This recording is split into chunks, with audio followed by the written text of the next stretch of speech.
Hi guys, Shri Gurudev Datta. मी आता उठले, fresh झाले. आता मी मुगाची डाळ, आता मी मूग डाळीची भजी बनवणार आहे. पाणी टाकते, तर भिजवायला ठेवते आणि मग ती भिजल्याच्या नंतर मिक्सरमध्ये काढून घेणार आहे. तर मी गन पावडर करून रेडी झाले. आता मी बनवते मूग भजी. बघा, ही डाळ भिजली.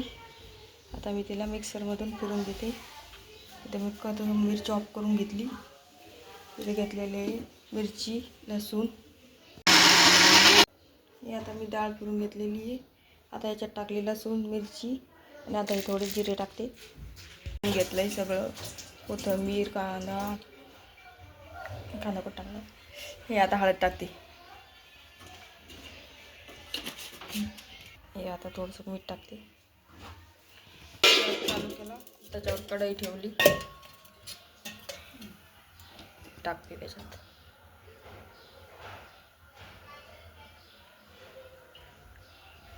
तेल गरम झाला, तर मी त्याच्यात भजी सोडते.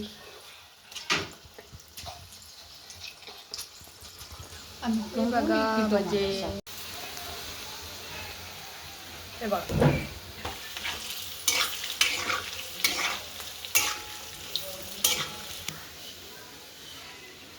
हे बघा, ते छान झाले. मग त्याच्यासोबत टमाट्याचे सॉस खाऊन दाखवते मी तुम्हाला भजी कसे झाले. तर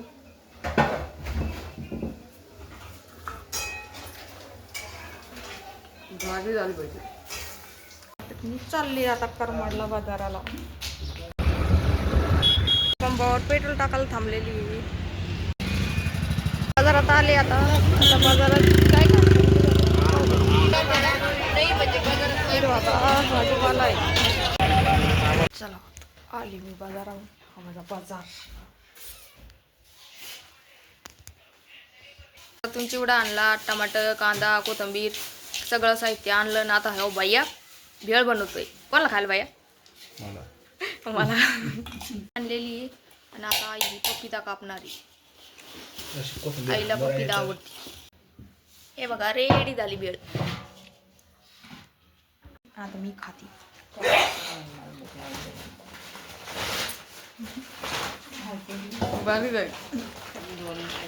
संध्याकाळी स्वयंपाक बनवते. मी चवळी शेंगा शिजायला ठेवला. चवळी शेंगाची भाजी बनवणार आहे. हे इथं पीठ घेतलं मळून. कोथिंबीर घेतली भाजीत टाकायला.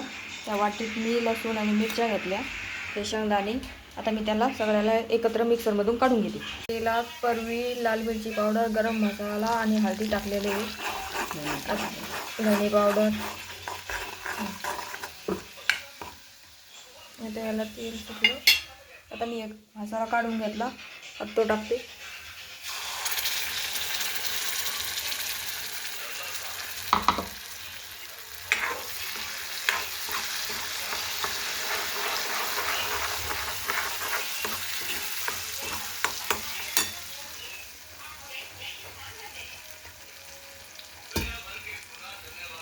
शेंगा शिजून झालेले आहे, त्या टाकते.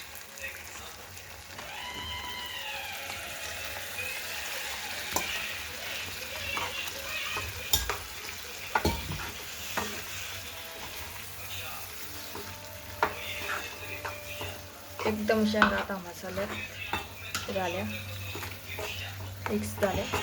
आता त्याच्यात थोडं पाणी टाकलं आणि ते टाकते.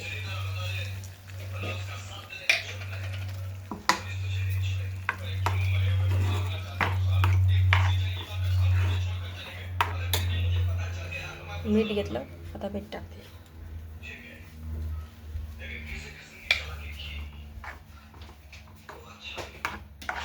चला, आता याला उकळी येऊ देते. चला, आता मी जेवण करते. भेटू आता उद्या नेक्स्ट ब्लॉगमध्ये.